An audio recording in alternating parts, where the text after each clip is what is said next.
Hello and welcome to online Adda for study one inspired for learning. दोस्तों, स्वागत है आप सभी का online Adda for study YouTube channel पर। इस वीडियो में हम बात करें बीएड वर्सेस बीटीसी मामले को लेकर फिर से सुप्रीम कोर्ट में, क्योंकि आप जानते हैं कि जब बीएड वर्सेस बीटीसी मामले को लेकर सुप्रीम कोर्ट ऑफ इंडिया ने अपना ऑर्डर सुनाया था, उसमें बीएड करने वाले सभी अभ्यर्थियों को एक बड़ा झटका लगा था। 28 जून 2018 के उस नोटिफिकेशन को रद्द कर दिया गया था, जिसके आधार पर बीएड अभ्यर्थी प्राइमरी शिक्षक भर्ती के अंदर एलिजिबल किए गए थे। लेकिन जैसा कि आप जानते हैं कि सिर्फ बीएड अभ्यर्थियों को ही नहीं, यहाँ से झटका कहीं ना कहीं उन सभी छात्रों को भी लगा जो अभी पूरे तरीके से बीएड अभ्यर्थी बने भी नहीं थे, क्योंकि हाल ही में उन्होंने एडमिशन लिया था। क्योंकि बीएड वाले अभ्यर्थियों के पास में कई अलग अलग भर्तियों में मौके तो होते हैं, लेकिन वहाँ पे सीटों की संख्या बहुत ज़्यादा कम होती है या फिर ना के बराबर।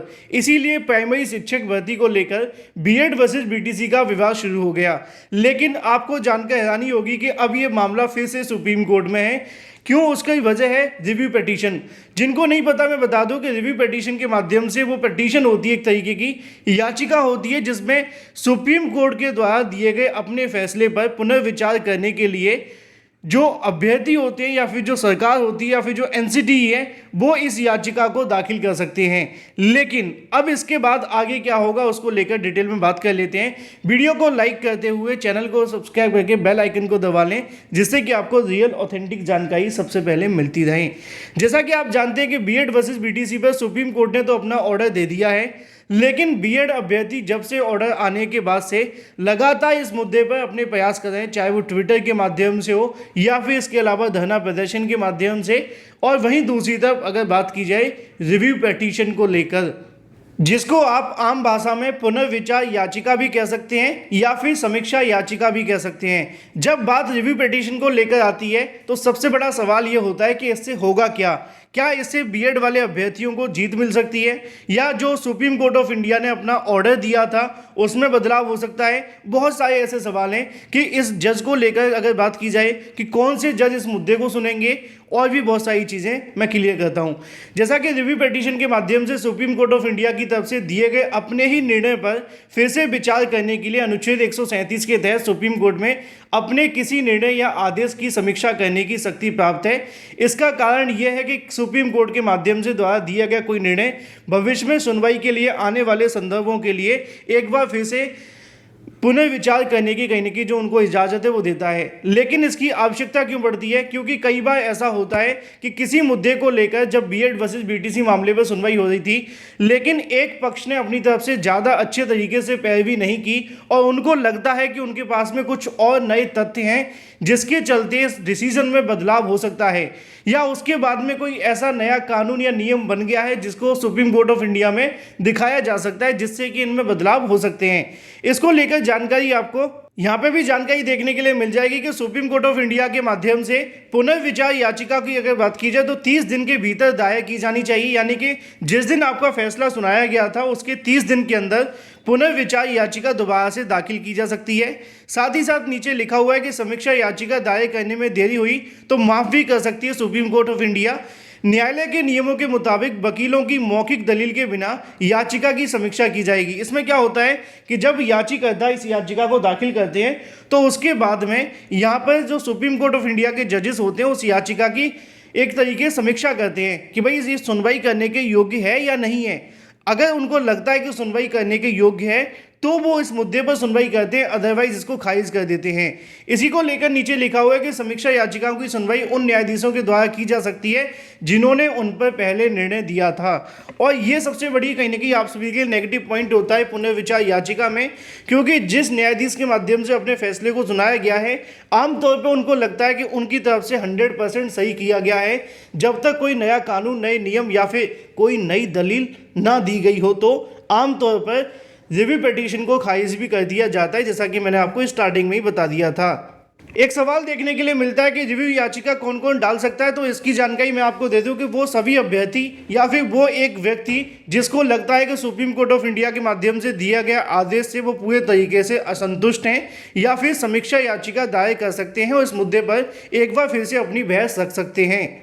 अब जैसा कि मैंने आपको स्टार्टिंग में कहा कि किस आधार पर याचिकाकर्ता एससी के फैसले की समीक्षा करते हैं, तो नीचे लिखा हुआ है कि नए महत्वपूर्ण साक्ष्यों की खोज करना, जिन्हें पहले की सुनवाई के दौरान शामिल न किया गया हो या कोई दस्तावेज कोई त्रुटि रहित यहाँ से जानकारी दे दी गई हो जिसके चलते पूरा का पूरा फैसला बदल गया हो। तो कुछ चीज़ें ऐसी होती हैं जिनको लेकर वो दोबारा से नए तरीके से रिव्यू पिटीशन फाइल करके इस मुद्दे पर बहस कर सकते हैं। लेकिन यहाँ पे एक सवाल देखने के लिए मिल रहा था कि क्या जजेस अपने ही फैसले पर पुनर्विचार करेंगे? तो कर सकते हैं, इसमें कोई बड़ी बात नहीं है। अगर बीएड अभ्यर्थियों के माध्यम से कुछ नई दलीलें पेश की जाती हैं जो पिछली सुनवाइयों में उनके माध्यम से नहीं की गई थी और उनका इम्पैक्ट अब जजेस के ऊपर पड़ता है, तो निश्चित तौर पे वो अपनी याचिका को लेकर फिर से सुनवाई कर सकते हैं, पहला। दूसरा, क्या बीएड अभ्यर्थियों के सिर्फ और सिर्फ याचिका दाखिल कर देने से इस मुद्दे पर ज़्यादा लंबी बहस हो सकती है? तो उसका आंसर होगा नहीं। क्यों? उसका वजह है कि जब तक एनसीटीई और केंद्र सरकार इस मुद्दे पर बहस नहीं करेंगी तब तक कुछ ज़्यादा बदलाव होने की संभावना कम है। क्योंकि जब केंद्र सरकार जिसने कानून बनाया था उसका कानून रद्द हुआ, उनको ज़्यादा जानकारी होनी चाहिए कि भाई इस मुद्दे पर कैसे बहस करनी है।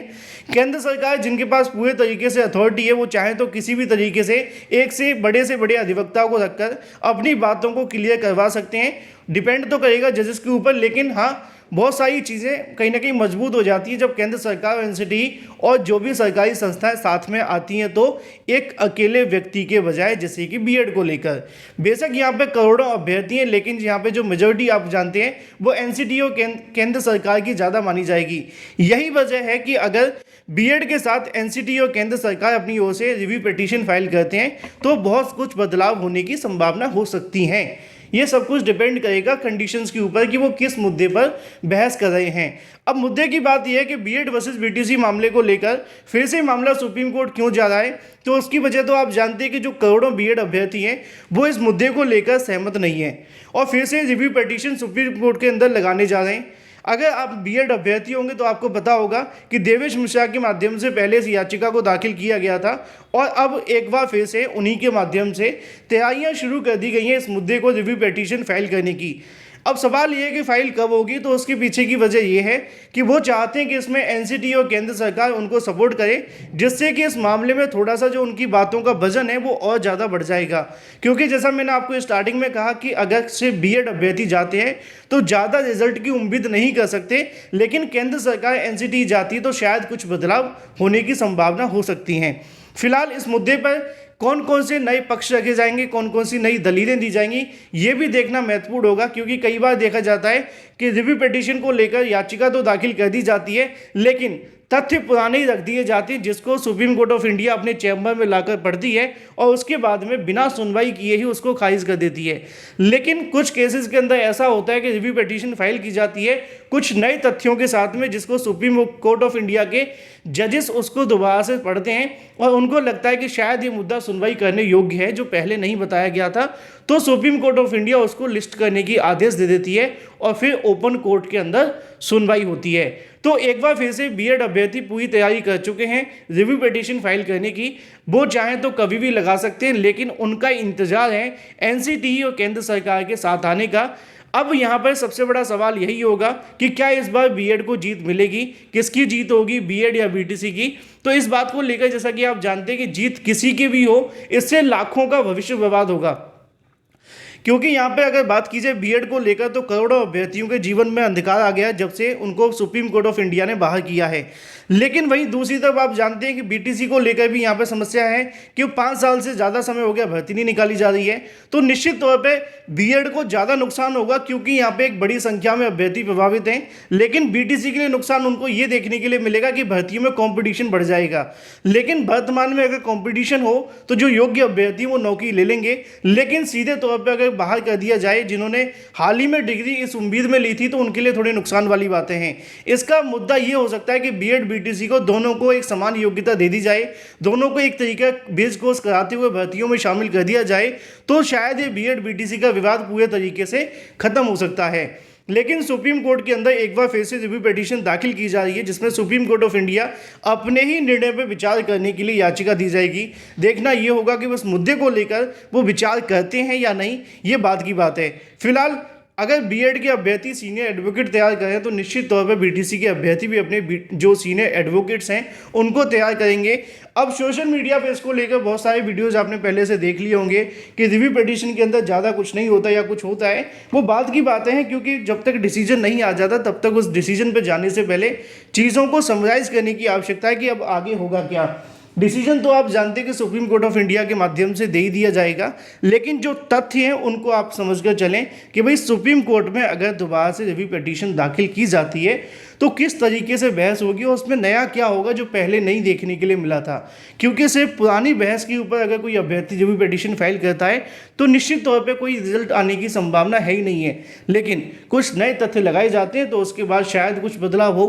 और वहीं दूसरी तरफ बीटीसी वाले अभ्यर्थी भी जो सिंगल बेंच, डबल बेंच और सुप्रीम कोर्ट से जीत कर आ रहे हैं तो उनके पास भी बहुत सारे तथ्य होंगे। लेकिन एक मुद्दे की बात अभी यही है कि सुप्रीम कोर्ट ऑफ इंडिया में एक बार फिर से बीएड के छात्र लगा रहे हैं रिव्यू पिटीशन। डिसीजन क्या होगा क्या नहीं ये बात की बात है, लेकिन बीएड वर्सेस बीटीसी का मामला फिर से सुप्रीम कोर्ट जाएगा। जो भी अपडेट रहेगी आपको इसी चैनल के माध्यम से ऑथेंटिक रियल दी जाएंगी। चैनल को सब्सक्राइब करके बेल आइकन को दबा लें। Thank you for watching this video.